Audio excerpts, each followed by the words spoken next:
And I'm on my 60 card build here, as you guys see, with my spell grounds. I did not stream this. I wanted to stream this, but I figured we could also get some offline recordings, of course. And I end up winning die roll, so that's definitely something that you like to see. He gets a 5.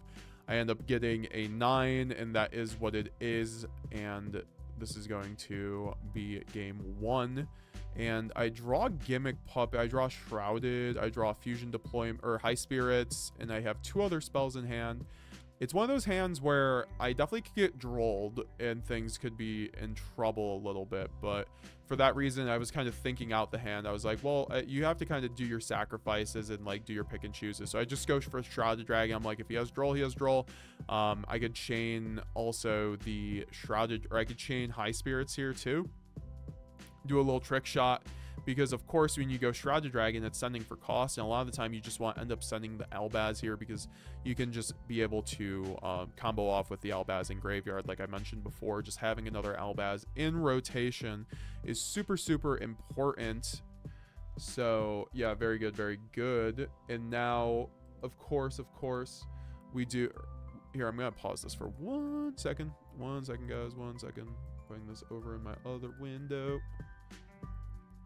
All right, and we are going to do deck list roasting after this, so make sure, please, post your deck list in my Discord, !Discord, so I can roast your post-ban list, Yu-Gi-Oh deck list. I'll help you guys out with your deck building and give you guys some suggestions while doing some friendly roasting. So we got the kit off of the High Spirits here, of course, and now I can go... at that point, I'm just going to be able to go special summon kit, because I do have a Fallen of Albaz fusion in graveyard. And then I go Spriggan's Kit effect. We're going to get the branded fusion. This is why High Spirits is so good. It's just another way to branded fusion, and you wouldn't be able to do any of this without the Spriggan's Kit in this kind of scenario. So definitely very happy that I was able to get that. And then I go branded fusion, and he is not able to respond to that. But I do have the... I'm debating on... Oh, yeah. What am I even debating on at that point? Oh, yeah, no. Okay, so I was putting something to the bottom. And now I do have the branded Lost in hand. That was one of the other spells. So we aren't going to have to go down the Lubellion line necessarily. But I think I still do, because I could have done the Tragedy line here. I haven't normal summoned here. I just thought it was a lot safer, because we already have a Titanclad in the graveyard to just get our branded Lost on board, all things considered. So that's what I'm going to end up doing here. Oh no, I do something spicy here. Yeah, no, I'm debating. I'm like, I can go Shiren here. I do the spiciest line of like all time. I go Fallen of Albaz and I send Shiren. So this end board is going to be actually sick as hell. I go Lubellion 1, discarding the Gimmick Puppet. Lost 2. Lost is going to search out the Cartesia, because I have yet to normal summon. And then Shrouded Dragon is going to be able to... and then Shiren is going to activate as Chainlink 2 as well. So Shiren's going to be able to fuse back itself and another card. So I'm going to debate on what to fuse here. There's a lot, because like Shiren's such a generically good extender that at this point I'm like, I think I end up going into... Oh yeah, I know why I go into. So I spin back herself. Oh yeah, I spin back herself and the Lubellion for the Stapelia, and then I spin back for Lubellion, the Shrouded Dragon, and the Albaz in graveyard. And then I go into Borreload Furious. So I end up ending on Stapelia plus Borreload plus Cartesia. And then Cartesia effect gets to go out into Grand Guignol. And then Grand Guignol effect is going to send out the Albion. So I have Stapelia plus Borrel plus Puppet plus Albion plus Titanclad in graveyard. So I basically have... And now I'm getting Quem. So I have a full board. I didn't even end on the Albaz Fusion Monster. It's kind of neat. Obviously, this kind of loses to Nib, but obviously he would have nib checked me before. And also I still play through it with how many cards are in graveyard, since I open branded and High Spirits. Brand High Spirits, while it also plays around Ash, it also plays around Nib. So I'm also going to use Albion in the end phase to get the branded in red. And this is going to be a grinder of a game 1, guys. You guys see I've basically quickly a Gimmick lock going. If he goes Fateful Adventure, I'm letting him play the game. This is one of those examples of what I was saying before, where you have to let them play the game. And he ends up getting the pitching the Water Enchantress, and then Water Enchantress effect is going to go off to banish, and then Water Enchantress is going to be able to end up getting a Rite of Erismere. At this point, I'm like, I can let him still play because he's already using cards, so like his hand's going down. I can make him use more of his hand, and I already have multiple interruptions, so like, but oh no, I go Branded Red here, so I do go Branded Red. I'm like, I could just, yeah, you know, at this point, I'm like, I'm Gimmick locking him. He already has a card on field. I'm playing around Imperm.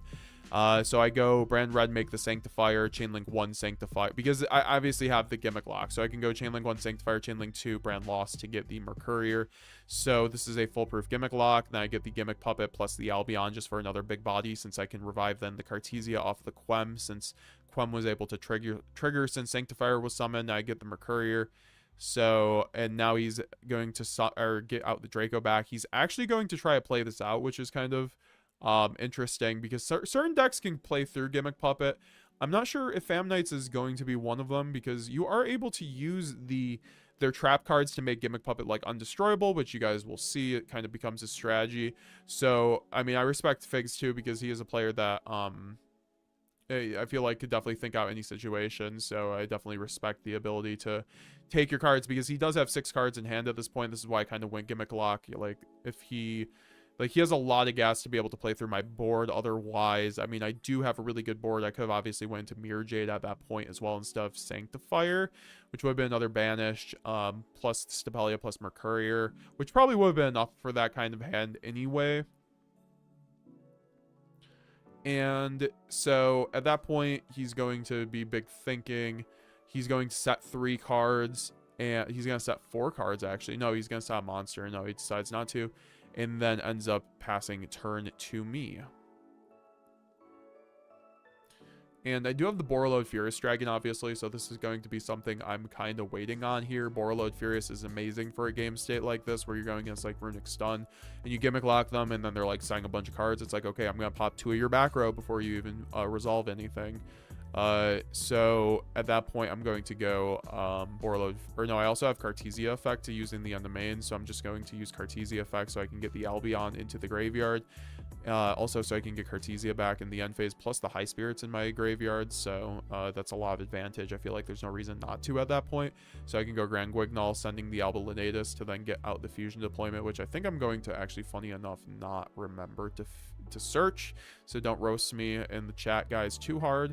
And then I'm going to target the Grand Guignol in the middle back row to pop his middle back row, which is one of the swords, so it's a pretty good hit, I guess, overall. But and then I draw for turn. I get the High Spirits back to hand plus the Cartesia, and at this point I'm looking to try OTK him, but he does have 2 back row, and I should probably be looking to do a Borreload or a Guardian Chimera play here, but I need to get more expendable bodies at that point.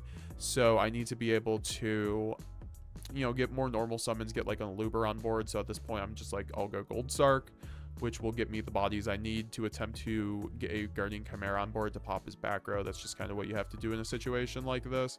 I'm going to go Tragedy into the Aluber. And my man is, or then I'm going to, I have a huge graveyard too. No Albaz though. And I do have a Aluber plus an Albaz in hand, I believe that was. No, Mercurier in High Spirits, yep. So now I go normal summon the Cartesia. Droplet is nice to prevent responses with each type of branded card having graveyard effects. I completely agree.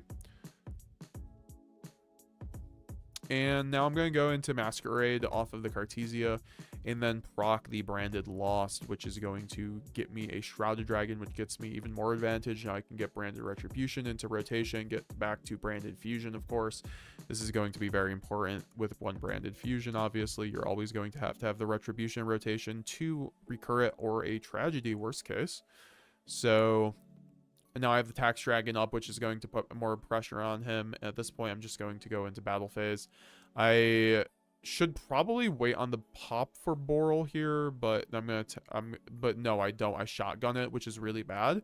So I didn't realize that I just played this completely bad. So he goes Blade, essentially targeting Gimmick Puppet. I'm not able to destroy it now, which ends up being a turn skip. He does take 600 from Masquerade, but you guys see I am a little rusty versus Phantom Knight. Excuse the pun, a little rusty Bardish against Phantom Knights, because I should have just waited, because if I just chained the Borreload to his sword, I would have been able to attack through the puppet and win. But at this point, we're going to get into a little bit of a grind. I do have the red, which gets me a Luber. At this point, this is also probably a misplay. I mean, because I'm going to the Guardian Chimera off of the Stellar in my hand, and destroy the back row. I mean, it's a minor misplay. It's not even a misplay, really, given the board state, because I'm able to destroy his 2 back row and get the sword off board, which means he has only 1 more sword to potentially kind of do this little trickery with. But obviously, if I just chain Borrel to the sword, it would have just been fine. So Phantom Tax Knights. Droplet is nice. Yeah, that bending. Ouch, that hurt to watch. What do you mean that bending? Did I bend my cards there? Is there a reason that you're running Droplet over Dark Ruler no more? Is it because we want our graveyard triggers, or is that a quick play? What will the new Maxi Purrely hand trap change for Brandy? Do we cross out with Ash? That's certainly something we can do. So he's going into King Sark to pitch stuff and start getting names into the graveyard, which is going to get Tax Dragon effect. And he's going to search another sword, set 2. And would you guys guess if I end up hitting the sword correct this time? I guess you guys will be surprised. It'll be a fun little thing. And yeah, I get the Chimera to graveyard so I can get my Cartesia and the High Spirits to hand. And yeah, no, oh yeah, no, I'm a little rough with my cards a little bit, but also those sleeves are a bit curved already, so they just weren't good for my cards. I normal summon the Bestial Luber, and I'm going to then go Borrel, target the back row, and I obviously hit the wrong back row.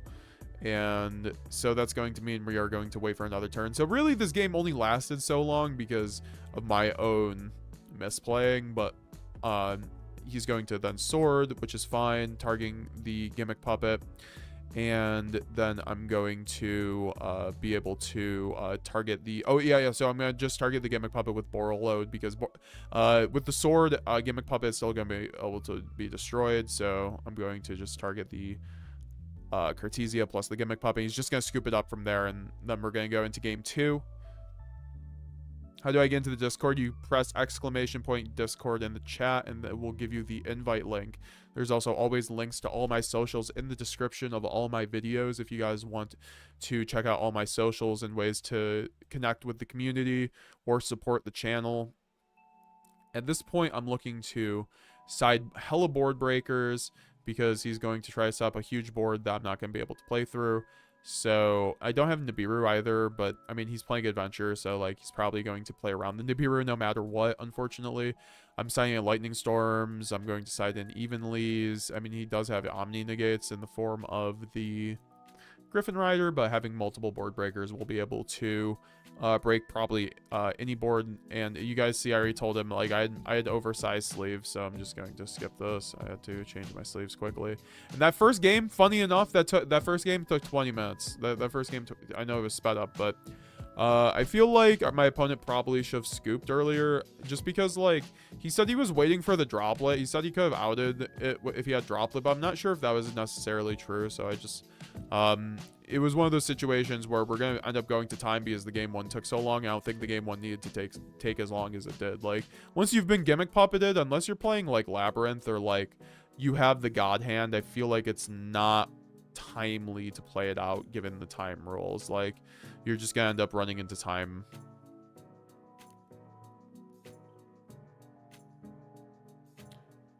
And so he's gonna go Speedroid Terratop, special summon, search the Takatomborg, and Takatomborg is going to get special summoned, and he's going to lick off the Takatomborg for something. He said he's big thinking too right here, so like I guess he had a really awkward hand, but he makes it work. He goes into the Cherubini, and he has the so he has Lurie in hand. I see it as kind of an awkward hand already when you don't want to really be drawing the Fabled Lurie that one of. So I'm gonna skip ahead a little bit just so we can get through the big thing.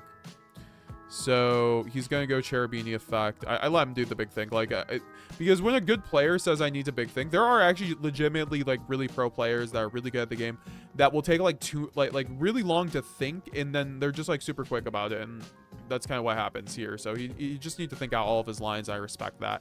So he ends up sending the Water Enchantress off of the Cherubini to get the Rite of Aramasir, summon the token, and he is then going to search out the Fateful Adventure. Fateful Adventure effect is going to then obviously be able to search him out more or get more advantage. But he normal summons the Fable Lurry. Then he gets the Draco back.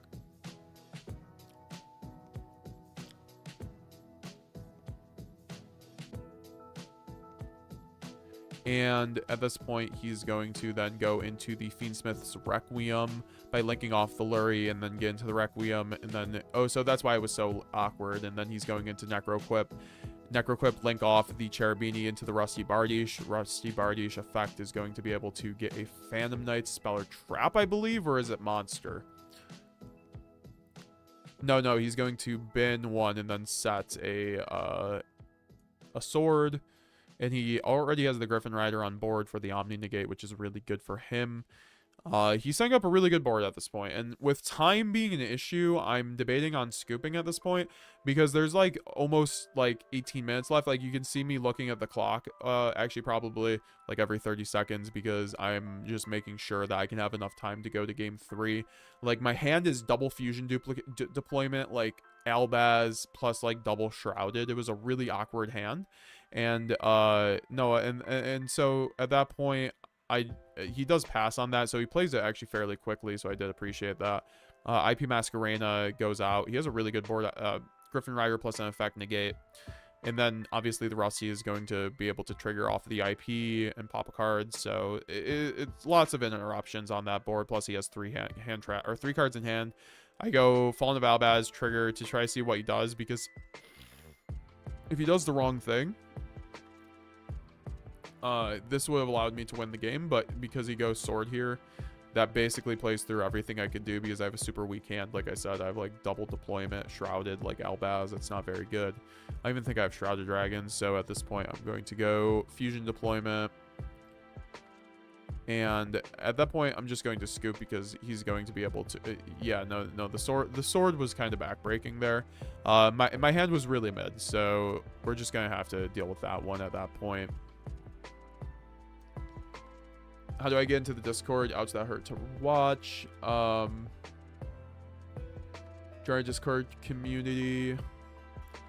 Just draw the Outburst as Revelation in an OTS championship against mirror match. I drew the Called By and used it on Puppet. That's some king energy that I masqueraded for time. That's crazy. All right, so here's the last round here. I have to use the bathroom after this.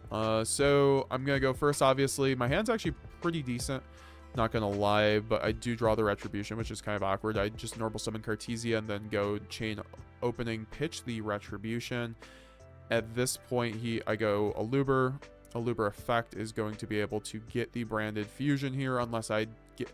Oh, no, I think I get High Spirits here to play, because I do have another Albaz in hand, so I need to play around Ash Blossom. I'm like, he might ash the High Spirits, and if he does, he wins here. Or he doesn't win here, but he's in a lot better shape. But... so High Spirits here will pitch the Albaz. I'm going to get the Titaniclad into the graveyard, and then I'm going to be able to search out the Spriggan's Kit.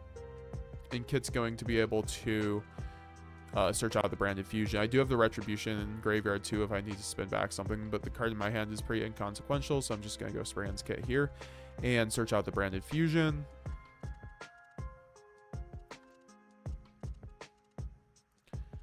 And at that point, after getting the branded fusion, obviously I have to put a card back to the bottom of my deck, which is the only card in my hand. And I do have the Retribution in graveyard, so I'm going to have to end up chaining this here soon. I go Fallen of Albaz, and I go send the Lubellion, because I need to get branded loss. I don't even know why I'm debating on sending Lubellion. It's always Lubellion here. I have Cartesia on board. It's always Lubellion. I go Albion here. I go Chainlink 1, Albion, Chainlink 2, Retribution at this point. I'd kind of do a big think, because like my board stay isn't like I don't have any cards in hand, so I go Lubellion. It's obviously kind of awkward, and I do have 2 Albazes in graveyard, so this plays around Bestial, which is very good. And so I'm gonna go Chainlink 1 Albion, Chainlink 2 Retribution. Thinking about it, he was just like asking me about Albazes in graveyard, so then I go Chainlink 2 Retribution, targeting the branded opening, so I can be able to rediscard that off of the Lubellion, and then banishing Fallen of Albaz plus the kit on board, so I can keep the Fallen of Albaz in the graveyard, and I can go out to the to the Lubellion the Searing Dragon, and then Lubellion the Searing Dragon will then spin back the Mirror Jade after pitching the opening, and then I contribute over the Albion for the Bestial Lubellion, which will then get me the branded Lost to search out a Mercurier off of Kit. So I'm just basically going full combo here. He has no hand traps, so definitely unlucky that he opened no hand traps. But I do think I definitely played around a few hand traps with this hand, to be fair. And then I can go Grand Guignol 1, and then Lost 2. Lost is going to search out the Mercurier, and then the Grand Guignol is going to be able to send the Gimmick Puppet here, because I do have I do also have everything in graveyard. I could send the Leonidas here, but it's always just the Gimmick Puppet here. It's either that or the Rinbrum, but I don't have the extra Gimmick, or I do have the extra Albaz. Right? No, I don't.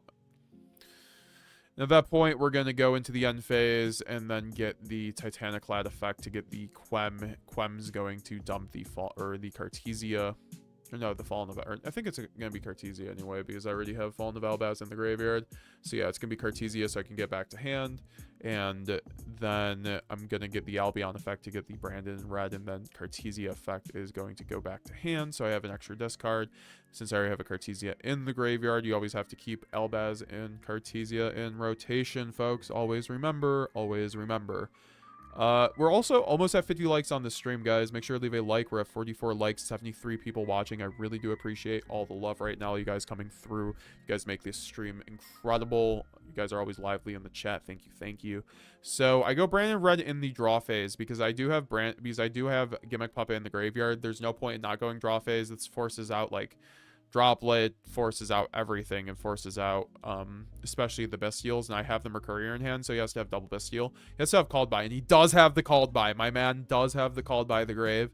So at this point, I'm able to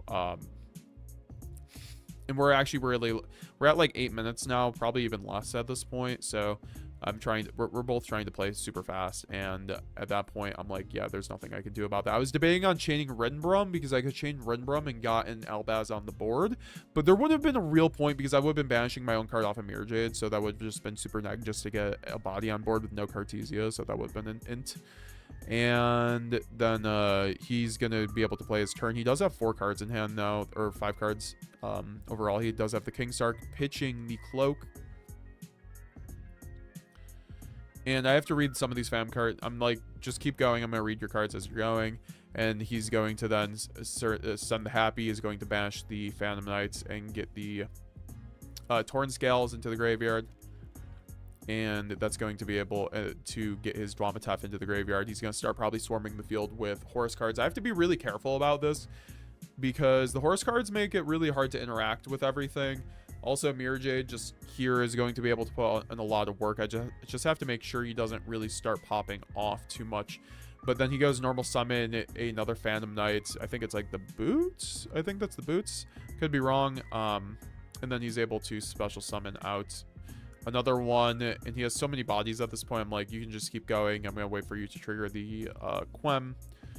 And at that point, I'm like, he goes in Cherubini. I go Quem targeting Cartesia. I'm asking him if that's on summon, and then at that point I'm able to I'm debating on going Mirror Jade effect. It's just I have to wait essentially until he goes battle phase because we have like 5 minutes left. I'm like, I could go Mirror Jade, but he just goes like Horus effect, and then he gets back his advantage. Like that's the way he's playing this, how he wants it to be. And I do want just the Horus cards to not really be able to dismantle my board. All my cards are in defense position, so I'm in a good position not to give him life. And at this point, I do need to make Masquerade for time too. Now that I'm noticing that the game is getting down to time, there is no reality where I don't make Masquerade here. So he goes into he activates the Cherubini, but then I chain the Cartesia. And Cartesia is going to then make the Masquerade off of hand. So I can start applying damage because he still needs to do a lot more. He can't get over my board at the moment without applying an effect. So that's why I just have to do the Masquerade now. I could have done Masquerade at the beginning of the turn, but then he could have just like done nothing. But obviously we had enough time at that point, so I probably should have just made the Masquerade at the beginning. He searches off another Fam Knight's trap and then pitches it, and then I do have to get my search off of Branded Lost, getting the Shrouded Dragon, and then pitching the trap, and then he's going to pitch another Horus, and then banishing the War Enchantress to then get the Ray of Erismir, and then pitching the Imseti to then get the Fateful Adventure out, and now he's going to be able to send that and then go. I think he's attempting to go battle phase here. No, he's going to summon Imseti and then go Fateful Adventure to get out the Draco back. And I'm asking if it's just like the bounce, like, because again, adventure cards aren't really relevant anymore, to be honest, which is crazy. That engine has kind of gotten power corrupted, and I'm just like counting the Masquerade minus 600s, and you guys will kind of see Masquerade is so good against a deck like this. I presume it would be really good against a deck like Yubel. They need to combo like 20 times, so they're going to play into Masquerade. They're going to go minus 6,000, and he's going to, like, even if he goes into battle phase and dismantles my board, he's not even going to do enough damage kind of thing. So this is kind of like why I think Masquerade is so good right here. But then he goes Draco back into bouncing Masquerade. I should have put Masquerade maybe in defense, but like I put it in attack because it was already going to do damage. It's just he could have attacked over it. But his Dwamatuf was only at 24 at that point until he put Imseti on the board, so it made him play into Masquerade. So I think the attack position was correct because he could have just went battle phase otherwise. Anbufir, what's up? What's up, Salty Fry? How's it going? My trusted mod in the chat, and then also channel member in the chat, Anbufir. How you doing? How you doing? And he goes into, so let me rewind this. So he goes battle phase, and then he attacks Dwamatuf into Mirror Jade. I go Mirror Jade effect to then send for cost. Now we are in time at this point, but we are in battle phase, so the battle phase is going to decide everything. Currently, Figs is like minus like 4,600 or 5,000 or so. So I send the Abelinadis and then banish the, I decided to banish the Imseti, or no, I think I do the Dwamatuf. I can't tell. No, I banished the Imseti. So I'm like asking if Dwamatuf will keep its attack, but no, it will not. So I just have to get rid of one of the bodies, so Dwamatuf doesn't have enough attack to attack over any of my guys. So I'm going to just banish the Imseti, so Imseti can't trigger. He's going to be able to trigger either Imseti. He's going to trigger Happy, and Happy's fine at this point. We're in the battle phase, so he can't get back any cards that are going to help him. Like maybe if he was able to get back a Forbidden Droplet, that would have helped him a lot there. But obviously he didn't have any droplets in that situation. Can Imseti, or can Happy even get back Droplet, or is it just monsters? You guys let me know. Yo, is this Mills? Yeah, this is one of my game. This is my finals against Figs form on YouTube in the finals of Millenium Games. We were both undefeated. This is game 3 right here. We are currently in time. Our game 1 went very long after I Gimmick puppeted him like 4 times. To be fair, that was on like both of us. Like I should have killed him earlier, and then he just scoops because he's not able to do enough time or enough damage and dismantle the board. I kind of like want to go back if he was going to be able to, because he has to go battle phase here, but he has 2 cards in hand. Or no, he doesn't have 2 cards in hand. He doesn't have really the best board to play around things. I do have the, I mean, Cartesia is cooked. Grand Guignol will give me something, and I do have follow-up. So it's one of those board states I'm wondering if he was able to keep playing, if he would have won the game. But it's one of those things in Yu-Gi-Oh, you know, time is just a factor, and it, you know, it's one of the things you have to play around, or else you are going to, you know, you run into time issues. So I end up winning here. So yeah, that was a GG. I ended up getting called by and still won through that, even though it was time. But I think I would have won either way. Like I said, my follow-up was insane that game. So yeah, guys,